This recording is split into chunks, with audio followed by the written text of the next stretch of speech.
A paz do Senhor Jesus a todos. Estamos aqui para mais uma lição de Escola Bíblica Dominical. Hoje que será lecionada a lição de número 11, que tem por título O Império Babilônico. Como nós vimos na lição passada, nós vimos a respeito da monarquia, da divisão da monarquia. E na lição passada nós ficamos mais focados na questão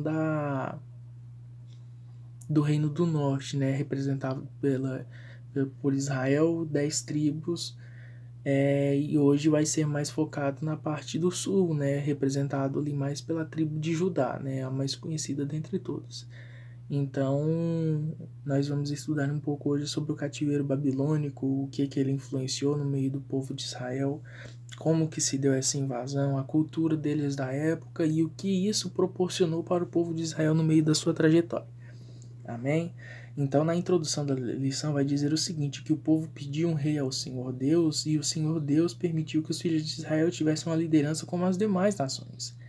Só que aproximadamente 500 anos depois, o governo monárquico fracassou, Este governo, logo depois de Salomão, nós vimos que esse governo ele se dividiu, porque o seu filho Roboão tomou o seu posto e nós vemos que ele toma conselho dos jovens, ele ouve o conselho dos anciões da época, só que ele não acata aqueles conselhos. Ele pega aqueles conselhos e ali simplesmente descarta, porque os anciões daquela época aconselharam ele da seguinte forma, que como no reino de Salomão o sistema já estava sendo muito apertado para que o governo prosperasse, ali estava exigindo muito impostos do povo, eles queriam que afrouxasse um pouco disso mais, para que eles tivessem um pouco mais de liberdade financeira ou no que fosse necessário. Mas ele pegou a instrução com os jovens da sua época, a qual eles disseram para ele da seguinte maneira, se seu pai estava com um jugo de ferro, então vamos com a Zorrag, Então, quer dizer, então eles falaram assim, se seu pai está apertando, vamos apertar mais ainda, porque eles têm que ver que você está no comando, que Roboão estava no comando.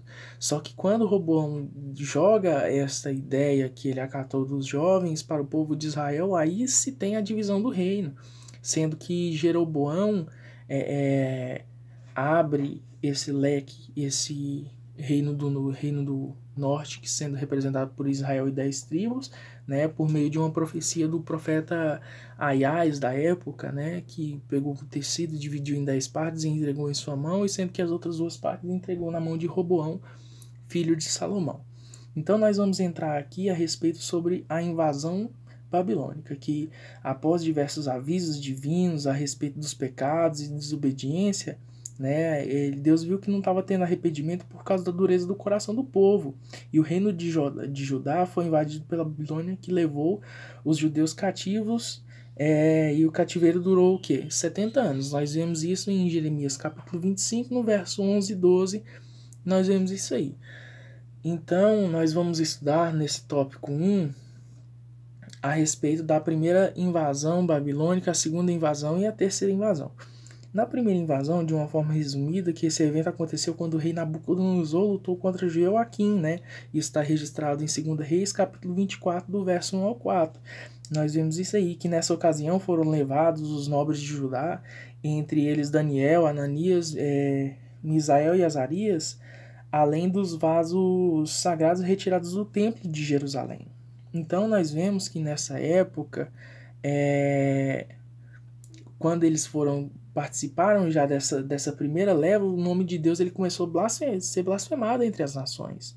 Isso está registrado em Isaías capítulo 52, por causa que eles tinham por mentalidade que a nação que fosse subjugada pela outra era como se o Deus dessa nação fosse inferior ao Deus da nação que estava subjugando. Então o cativeiro ele consistia mais na prática de selecionar entre os habitantes da nação, nessa primeira leva, os habitantes da nação derrotada prisioneiros para servirem como escravos ou, no caso de mulheres, como esposas ou concubinas dos povos ali a qual eles estariam prestando esse serviço, né? Estariam sendo o quê? Escravizados. Já na segunda invasão, nós vemos ali que essa segunda invasão ela se deu 9 anos depois, sendo que a primeira invasão foi aproximadamente no ano de 605 a.C., né? As linhas teológicas mais fortes sustentam isso aí, que foi no ano de 605. Então, na segunda leva, que foi 9 anos depois, porque teve que ser 3 levas, porque a quantidade do povo era muito, né? Então, o povo da Babilônia, sendo um império de muita sabedoria naquela época, como uma grande força, né? Uma força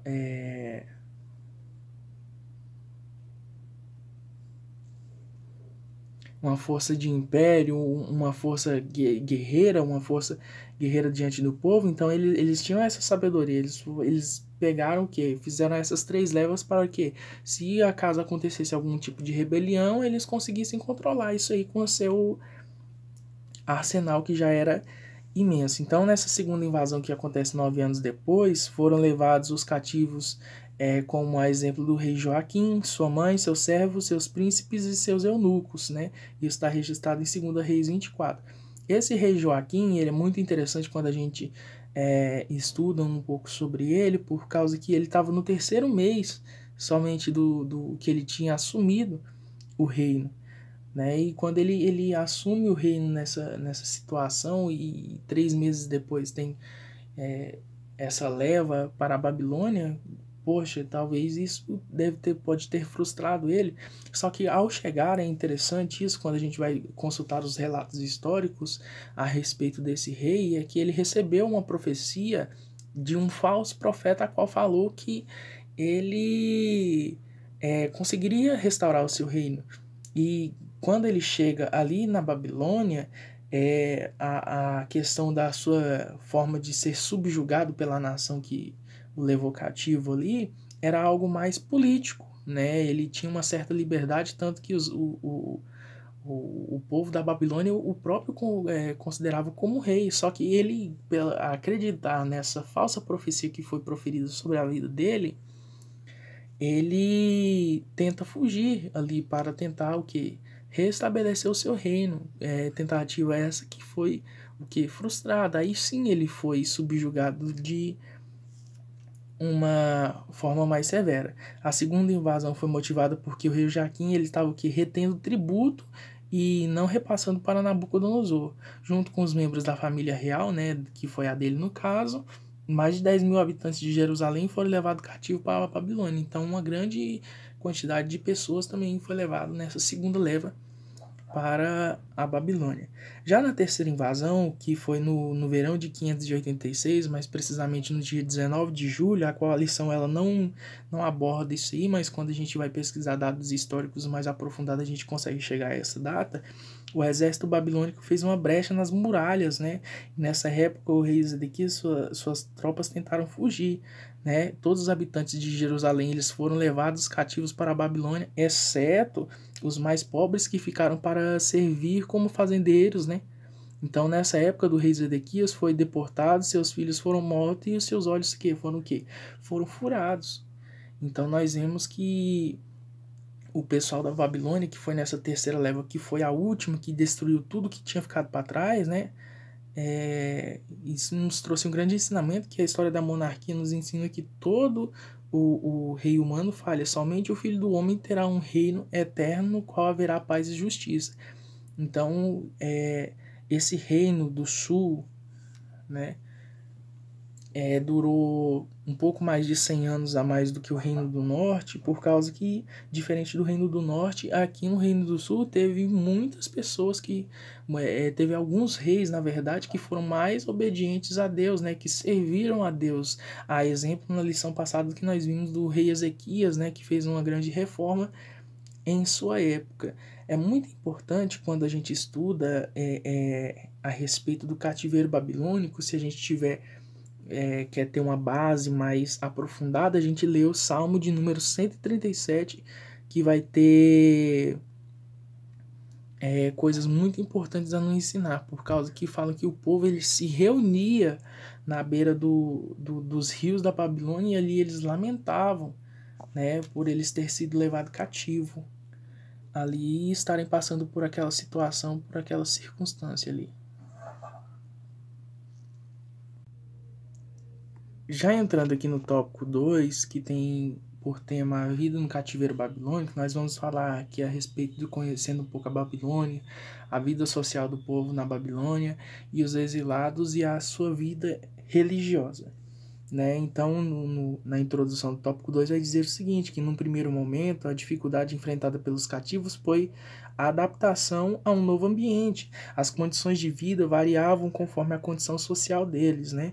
Então, alguns poderiam ter sofrido tratamento mais severo, como parece indicar o texto de Isaías 47:6, enquanto outros, como Daniel, Ananias, Misael e Azarias, chegaram a exercer importantes funções junto ao governo babilônico, né?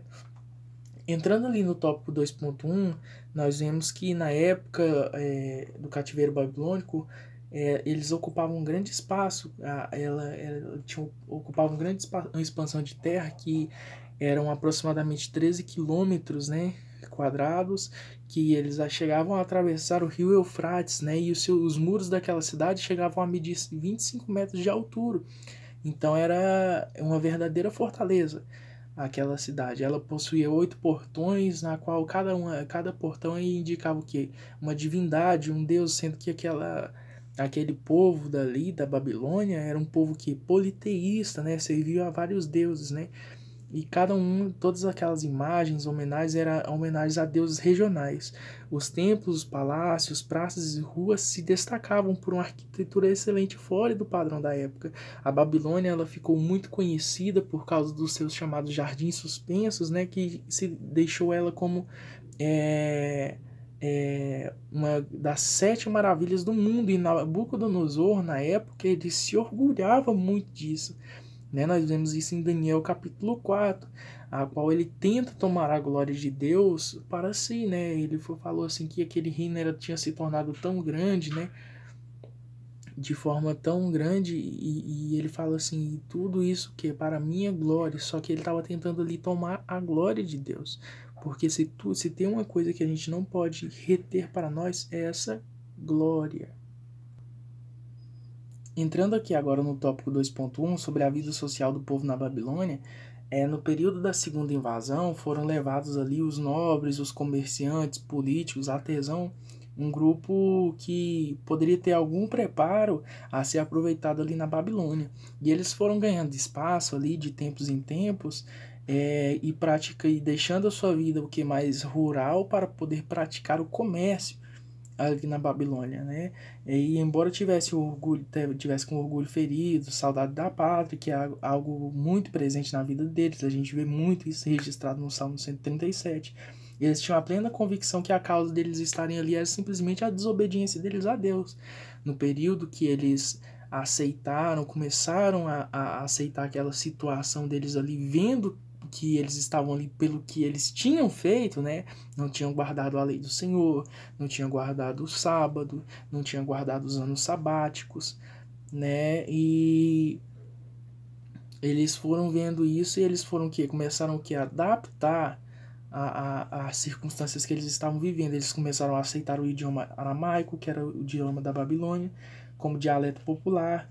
E esse foi um idioma que chegou a ser oficial dos judeus na época de Jesus Cristo. Os judeus que chegavam à Babilônia desfrutavam de condições relativamente favoráveis, né? Sendo que o terreno ali era mais fértil do que o da terra onde eles estavam, né? Documentos mais aprofundados chegam a dizer que haviam famílias que cuidavam de bancos dentro ali da Babilônia, né?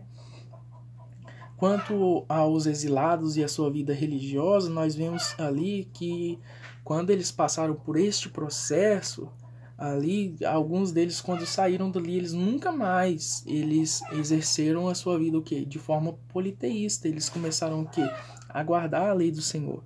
Então, no qual imperava as práticas do paganismo, a maioria dos judeus ficou para sempre livre dessas práticas idólatras. O profeta Ezequiel ele é levantado nesse período do cativeiro e nós vemos ali a sua mensagem ali já nos primeiros capítulos, né? Ezequiel ele primava por mostrar que o cativeiro era consequência de uma vida de rebeldia da nação, mas também anunciava que Deus ele restauraria o seu povo. Então eles tinham essa esperança de restauração. Muitos tinham em mente que o Senhor Deus estava fechado simplesmente ao templo, ao espaço ali e ao seu território de Israel, mas não era dessa forma. Quando a gente para, por causa que eles tinham muito essa mente fechada, eles sofreram muito. Eles sofreram muito nesse período. Nós vemos ali no Salmo de número 137 que o povo ele se assenta e chora por causa da crise que se instaurou no povo, né? Assim, é normal na vida cristã a gente passar por momentos de dificuldade. Tem momentos que nós vamos passar na nossa vida de sofrimento, que foi o caso de Israel, que é o que? É consequência do que? Da nossa desobediência a Deus, talvez por causa de um pecado, de uma blasfêmia, de coisas que nós fazemos na nossa vida, mas que tem coisas que também nós podemos passar na nossa vida simplesmente pelo fato de nós estarmos tentando servir uma vida em obediência a Deus. Um exemplo claro disso é a vida de Jó. Né? Se a gente for parar para observar, quando a gente começa a ler ali o livro de Jó, o livro já começa ali nas suas partes iniciais dizendo que Jó era um homem íntegro, reto e que se desviava do mal, que ele acordava de madrugada e intercedia pelos seus filhos, fazia sacrifícios para caso se algum deles houvesse pecado. Então tem sofrimentos e sofrimentos, né? Então tem sofrimentos que a gente vai passar por causa de desobediência, por causa de erros, por causa de pecados, mas tem sofrimento que a gente vai passar por causa que são coisas do ministério, que são coisas da vida, mesmo que nós vamos passar por causa da nossa fé em si, para provar quem realmente nós somos, né? E nós vamos ver que ali no Salmo de número 137, eles passam por algumas crises. Entre a delas era a crise da desinstalação, né? Porque eles saíram da sua terra e foram para uma terra estranha. E ali os pessoais, os povos da Babilônia começam a falar para eles: ei, por que vocês não cantam, não louvam, não adoram ao seu Deus aqui, para que nós possamos ver? E eles começam a falar ali como que nós podemos adorar a Deus estando em uma terra estranha. Né? A segunda é a crise da apatia conjunta, onde muitos deles se reuniam para chorar.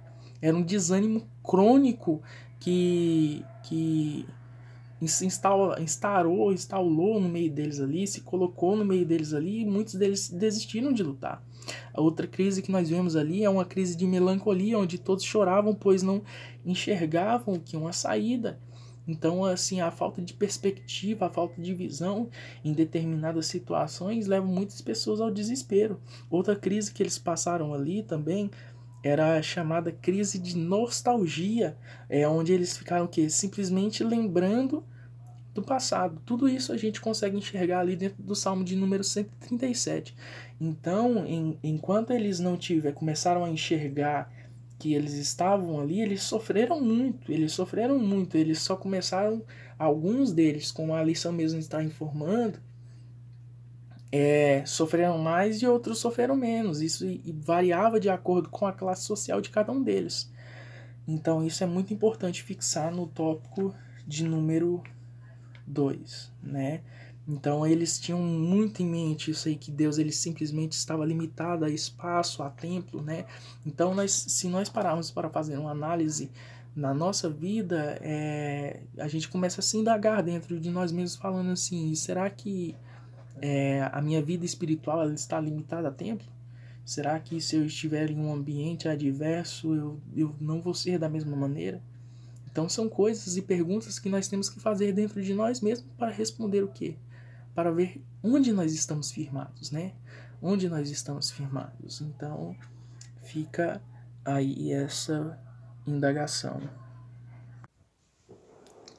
Tópico de número 3.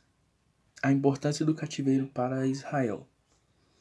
Nós vamos falar nesse tópico 3 sobre o que o cativeiro babilônico gerou na vida do povo de Israel, né, em meio ao cativeiro. O que isso trouxe para eles refletirem, para eles pensarem a respeito de suas vidas, do que eles estavam priorizando em suas vidas e algumas coisinhas a mais. Então, o cativeiro babilônico foi um marco na vida do povo de Deus, pois foi um período de reflexão sobre suas atitudes para com Deus. 70 anos imersos, né, junto a uma pátria politeísta, fizeram o povo valorizar a adoração ao verdadeiro Deus.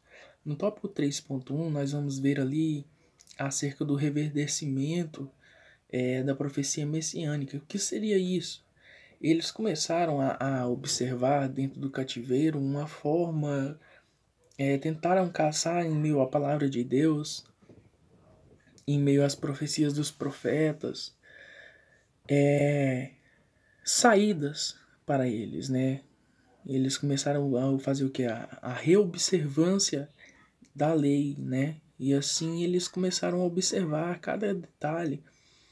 E eles encontraram um ponto de partida que foi na palavra predita por Moisés em Deuteronômio 18:15, que fala que o Senhor teu Deus te despertará um profeta no meio de ti, de teus irmãos, como eu, a ele ouvireis. Né? Então, nessas palavras que estavam registradas no livro da lei, especificamente no livro de Deuteronômio, que para nós está registrado no capítulo 18, verso 15, mas que na época deles eram simplesmente rolos, né? Eram simplesmente livros que não eram não tinham versículos estipulados, era simplesmente está escrito na lei, né, no livro de Moisés, assim, né? Eram conforme eles falavam. E outra passagem que nós temos é em Jeremias capítulo 36 e versículo 17. Jeremias, ele era o quê? Ele era contemporâneo dessa época. Jeremias, ele viveu em meio a esse cativeiro. E ele predisse uma certa coisa, ele diz da seguinte forma: porque assim diz o Senhor, nunca faltará a Davi varão que se assente sobre o trono da casa de Israel.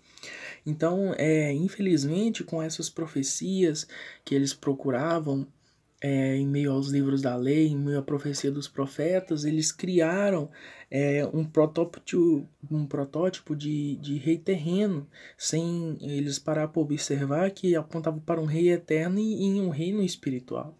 Então eles começaram a enxergar da visão errada, da forma errada, isso aí. Então, nesse momento da história, o povo de Israel traz uma grande lição para nós, pois Deus é um Deus santo e exige santidade. Ele é justo e exige justiça do seu povo. Então, não tem como ficar no meio termo. O povo, ele em meio a essa circunstância, essa situação, o que eles tentam fazer? Eles tentam voltar atrás. Eles tentaram voltar atrás, né? E assim como eles também ali no tópico 3.2 falam do surgimento das sinagogas, por causa que eles tinham sido levados cativo, como eles não tinham como adorar a Deus no templo, oferecer a Deus os sacrifícios deles ali, então eles inventaram a essa sinagoga, que foi nesse período que surgiram as sinagogas para que o estudo da lei fosse transmitido às novas gerações, né? Foi assim que surgiu, e a sinagoga ela era um centro social onde semanalmente os judeus se reuniam para estudar a lei. Nós vemos isso registrado em Marcos capítulo 5, versículo 22. Né? A sinagoga ela substituía o culto do templo que estava impedido por causa da distância e da destruição, né? Então o culto na sinagoga ele consistia mais no que? Na recitação de fundamentos da fé judaica, né? Na qual temos ali Deuteronômio capítulo 6, versículo 4 e 5, que fala: ouve Israel, o Senhor nosso Deus é o único Senhor. Amará, pois, o Senhor teu Deus de todo o teu coração, de toda a tua alma e de todo o teu poder, né? Ou todo o teu entendimento, de acordo com a versão. E nós paramos para observar ali em Lucas capítulo 3, do verso 10 ao 17, nós vemos que muitas mulheres elas começaram a frequentar a sinagoga. Paulo, em Atos capítulo 17, versículo 4, ele vai ministrar uma palavra ali em uma reunião, em uma assembleia em Tessalônica, e ele ali observa que tem muitas mulheres. Cada sinagoga ela tinha o seu diretor e ele era eleito por meio do voto, né? E para um pouquinho mais na frente, fala que durante a semana a sinagoga ela servia como uma escola local, e aos sábados que o pessoal se reunia de orações, fazia reunião de orações e sermões da lei e dos profetas, né? Então, como eles não tinham muito tempo para se dedicar ali como se fosse no templo, eles separavam ali estudos semanais. Esses estudos semanais eles chamavam de paraxá, né? Que era uma leitura de uma determinada quantidade que para nós hoje seriam capítulos, né? Mas para ele talvez lá seriam rolos ou páginas de papiro, talvez. Mas para nós seria uma quantidade certa de versículos, né? Então eles chamavam essa leitura semanal de paraxá. Era a leitura que eles tinham que observar durante aquela semana, e no sábado, mais especificamente, eles se reuniam nessa sinagoga onde era o que? Era feita essa observância, era feito mais ali questões para tirar dúvidas do povo de Israel para que o quê? Para que essa palavra não fosse mais esquecida. Ali no tópico 3.3, nós vamos falar um pouco a respeito da diáspora, né? Que é uma palavra grega que significa dispersão. A diáspora ela teve um valor inestimável, pois preservou os preceitos de Deus como base da religião, abrindo assim mais tarde caminho para o cristianismo. Através da diáspora, a fé dos hebreus contribuiu para a propagação do cristianismo, pois ela ainda preparou o caminho para a nova fé. Outro ponto importante que veio como fruto da diáspora foi o quê? A Septuaginta, né, que é aquela chamada edição dos 70, onde pegaram 6 pessoas de cada tribo de Israel ali e eles fizeram a tradução, né, das escrituras para o idioma grego ali. Então, 6 tribos de cada tribo de Israel foram 72 pessoas e eles traduziram em exatamente 72 dias. Por isso que ficou conhecido como Septuaginta, né? No período da diáspora, outra coisa muito importante é que quando a gente para observar a diáspora ali, já no ano 70 depois de Cristo, é algo tão interessante que o pessoal, o povo de Israel, eles já tentavam sim guardar a lei da forma mais rígida possível. Eles saíram dali guardando a lei de uma forma extrema, né? Talvez até com uma dureza de coração, com medo talvez de ser subjugado. E nós vemos ali no ano 70 depois de Cristo que quando Jerusalém vai ser ali destruída neste período chamado de diáspora, as pessoas que estavam fugindo daquela cidade, como no sábado eles tinham um limite de caminhada que era 1.400 metros, para ser mais exato, 1,4 km, né? Quando se atingia esse limite, a pessoa que estava em fuga ela parava, e as pessoas que estivessem perseguindo ela ali para talvez matar ela morriam. Elas morriam, literalmente elas morriam.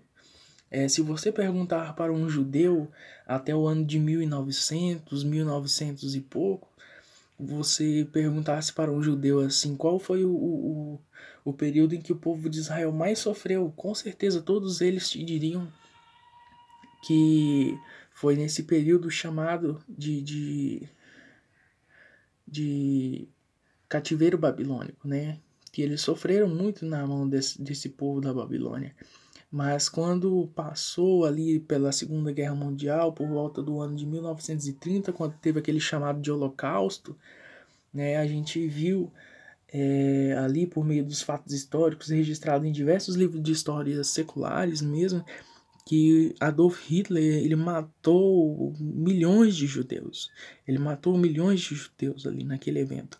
E se você pergunta num evento para um judeu hoje em dia qual foi o período que Israel mais sofreu, onde teve mais assassinatos, eles já não falam mais que foi no período do cativeiro babilônico, mas eles vão falar que foi no quê? No chamado Holocausto ali por Adolf Hitler, né, a qual muitos deles começaram a considerar Adolf Hitler como um falso profeta. Então nós vemos aqui por meio dessa lição que nós temos que ter o que? Uma vida em obediência a Deus. O cativeiro babilônico é uma prova inconteste de que o Senhor Deus não tolera erros do seu povo. Observe bem, O objetivo de Deus não era apenas punir a nação de Israel, mas principalmente resgatar o valor da sua aliança na vida de cada um deles, para assim viverem um novo ciclo na sua história. Então, nós aprendemos aqui a lição de número 11 do terceiro trimestre de 2018, que tem por título O Cativeiro Babilônico.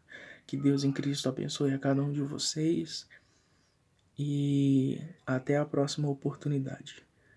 Estudem bastante. Que Deus em Cristo vos abençoe. A paz do Senhor Jesus.